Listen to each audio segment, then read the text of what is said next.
Welcome back to Hannity. So Governor Scott Walker sent shockwaves through the political world earlier this evening when he announced that he was suspending his presidential campaign.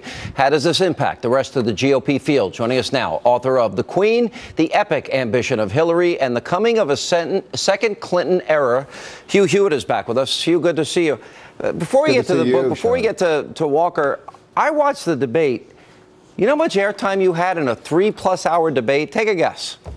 About 6 minutes, I think. No, three minutes, 6 questions. It was fine. 2 follow-up. But wait a minute. But you ask, you're a conservative. They partnered with the Salem Radio Network. Friends of mine own the Salem Radio Network. I kind of felt bad for you because your questions were solid. They were strong. Your follow-ups were strong. And I just felt like, what are you, a prop here? I was disappointed. You shouldn't be, and I'll tell you why. The 11 candidates on the stage deserve to be the absolute focus of attention. And what Jake was doing there is he's Cardale Jones for the Ohio State Buckeyes. And there's Terrell Pryor and there's J.T. Barrett out on the wing, Dana and me.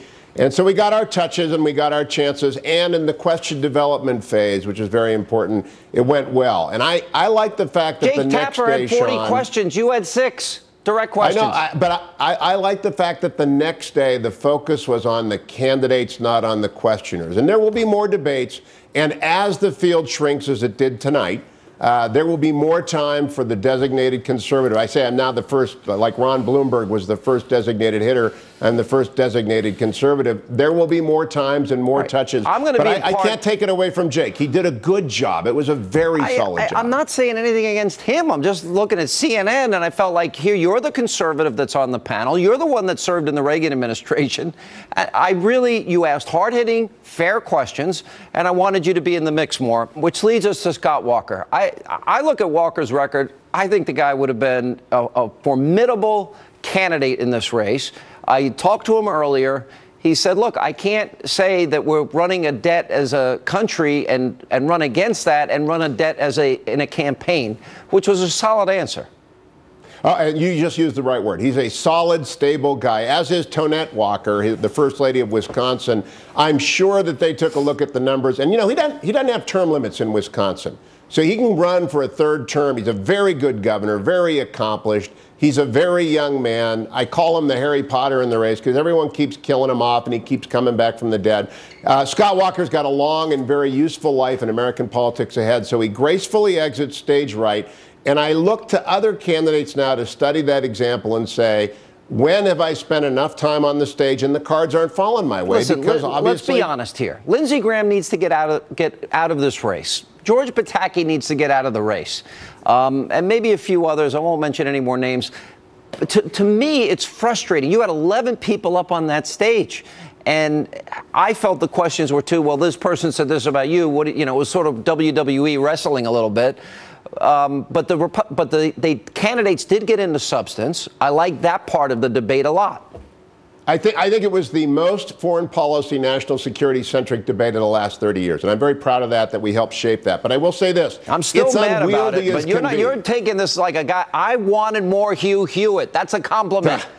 You're very kind, Sean, and I look forward to having more touches the next time around. But I'll tell you this, what matters most is that the field get down to the serious people who have a path to the nomination. I had Donald Trump on my radio show today. We spent 20 minutes with Donald talking about global warming, talking about what if Pakistan becomes unstable. As soon as we get to the top 5 or 6, and I think that'll happen over the next 6 to 8 weeks, they're going to be long, sustained conversations about the most important thing, which is beating Hillary. I agree with that. You've had your issues with Donald Trump. How do you feel about him now? Oh, I've always gotten along with him. You know, I've been called so many bad things by my teenagers when I wouldn't let him use the car that I'm used to anything. And we had a great conversation tonight. He remains the best interview in America. I've said that for months now. If you lined up Tiger Woods, Oprah, and Donald and said, which one do you want to lead your show with every night for a week, I'd pick Donald Trump every single time. I would, too. Wouldn't you? Yeah. Yeah. He's the best interview. Yeah. And but I thought you guys you've been somewhat critical of him. What do you think of the issue of Ben Carson, we just interviewed, and his comments about Islam or a Muslim president?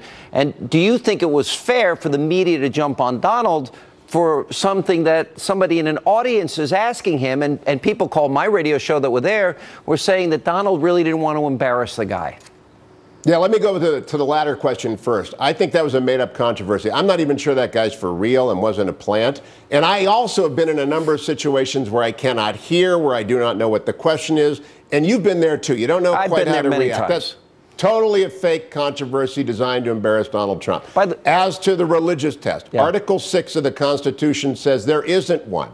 Now, we can judge every candidate on their merits, but I wrote a book about Romney about this. I'm an evangelical Catholic, right? So I'm as Catholic as the Pope coming here. And I do not care if it's a Catholic or a Muslim who's running. I want to judge the candidate. And our founding fathers and our good friend Mark Levin would agree, put in Article 6 for a reason, which is to prohibit a religious test for office. And I think Dr. Carson should revise and extend his remarks on this, because Martin Luther, of all people, said he'd rather be ruled by a wise Turk than a corrupt Christian.